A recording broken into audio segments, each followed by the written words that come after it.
लेकिन ये साला कर क्या रहा है यहाँ पे?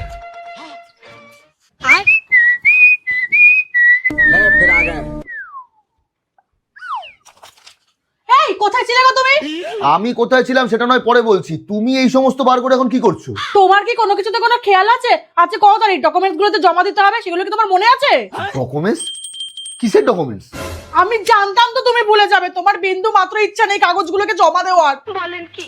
আমার নামটা ভুলা কেন হয়ে গেল না ভগবান। আচ্ছা আমি কি ভুলে গেছি বলো তো? আমার মা আর বোন ঠিকই বলেছিল তুমি কিছুতেই কাগজগুলো জমা দেবে না, তুমি তো অন্য ধান্দায় আছো। তোমার মা বোনকে আমি একসাথে গিয়ে প্রণাম করে আসবো, কি ভুলে গেছি একবার বলো না। প্রথমেই আমার ওদের কথা শোনা উচিত ছিল, তোমার ওই ভোলা ভালা মুখটা দেখে আমি ভেবেছিলাম তুমি ঠিক ওরা ভুল, এখন তো দেখছি ওরা ঠিক তুমি ভুল। আবার ভুল, সালা ভুলা হু मैं। আচ্ছা বাবা কি হয়েছে, মেন বক্তব্যটা কি বলে ফেললেই তো সমস্যার সমাধানটা হয়ে যায়। সমাধান তুমি কোনোদিনই করতে চাওনি, না হলে 2-3 বছর ধরে তুমি এরকম ভাবে বিষয়টাকে এড়িয়ে যেতে না।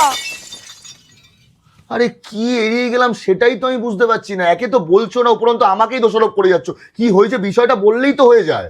কতবার তোমাকে বলতে হবে আর কতবার বলতে হবে, দিনের পর দিন তোমাকে বলে যাচ্ছি, তোমার তাতেও কোনো হেলদোল নেই। हम इसका पति है, हमको सिर्फ फांसी का सजा चाहिए। আচ্ছা দিনের পর দিন ধরে বলেছো, আমি হেলদোল দেখাইনি, আজকে আর একবার বলে ফেলো, দেখো যদি হেলদোল দেখিয়ে দিতে পারি। আমার মাথাটা না যন্ত্রণায় ফেটে যাচ্ছে, তোমাকে নিতে পারছি না, জাস্ট আর সহ্য করতে পারছি না তোমাকে। এখন যদি এই কথাটা আমি বলি আমার বাড়িতে কুরুক্ষেত্র শুরু হয়ে যাবে। এই কি বললে তুমি? আরে আমি কিছু বলিনি, আমি বলছি ডকুমেন্টস গুলো কেন জমা দিতে হবে সেটা বলো না, মাথায় আসছে না, সত্যি ভুলে গেছি আমি। এই আজকে আমাদের কোথায় যাওয়ার কথা ছিল? কোথাও যাওয়ার কথা ছিল আমাদের? তোমাকে আমার কাকার ছেলে কি বলেছিল ফোন করে, যে রেজিস্ট্রি অফিসে ডকুমেন্টস গুলো জমা করার জন্য? এই কাকার ছেলে বলেছিল 2025 সালে, এটা 2026 সাল, এক বছর পরে কি এই কথা মনে থাকে? 2025 সালে বলেছিল মানে 2025 সালের জানুয়ারি মাসে বলেনি, 2025 সালের ডিসেম্বরের মাসে বলেছিল।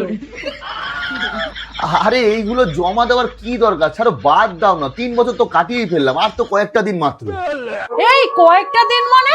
আমি খুব ভালো করে জানতাম তোমার কোথাও একটা চক্কর নিশ্চয়ই চলছে। আরে মানে কয়েকটা দিন বলতে আমাদের অ্যানিভার্সারি তো সামনেই, তারপরে গিয়ে আমরা এবারে ফাইনালি রেজিস্ট্রিটা অ্যাপ্লাই করে দেবো। এইরকম অ্যানিভার্সারি আমি 3-3টে পার করে ফেলেছি, আজকে যদি তুমি আমার সাথে যাও তো খুব ভালো কথা, নাহলে আমি নিজেই একা গিয়ে ডিভোর্সটা ফাইল করে চলে আসবো।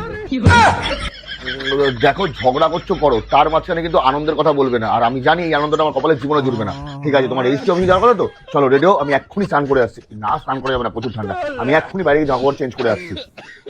فوز والله خوش رقصة يا اخي دوس عندي خوش